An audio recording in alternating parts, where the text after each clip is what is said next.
Sabi nga kasi, ang pag-aasawa, Kilalanin mo. habang nanliligaw daw ang lalaki, walang ipakikita ng mga bad ugali. Ugali po. Puro magagandang ugali ang papakita. Pag nagsama na kayo sa isang bubong, doon pa lang lalabas ang ugali ng bawat isa. Kaya kung ako sa inyo, magsama na kayo sa isang bubong para malaman nyo natin kung anong ugali nyo. Alden bili ka na mamaya ng bubong. Tapos Bubong lang. Magsama na tayo sa isang bubong. Pero mahalaga pa rin yung magpakasal kayo, ha? Apo. Sana yung sweetness nyo, may kay ni, si ate kasi hindi na, habang buhay yan, habang buhay sana yung sweetness. Kasi yung iba ganyan eh, sweet-sweet sa umpisa, akap-akap, pag tagal-tagal, pag sumasama na, sama ako, sama-sama, baka sipain ko pa.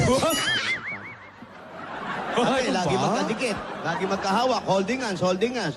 Yung iba naman ngayon, pag tagal-tagal na, pag gumahawak na gano'n, doon ka nga, init-init, tumakapit ka pa sa akin. May gano'n na nababago. Sana hindi mabago. Sana. Oh, halimbawa, oh, honey, bye, kiss mo na, I love you. After 10 years, oh, saan ka pupunta? Anong pakialam mo?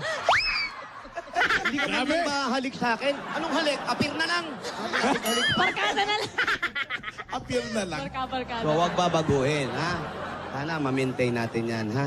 Congratulations po sa inyo.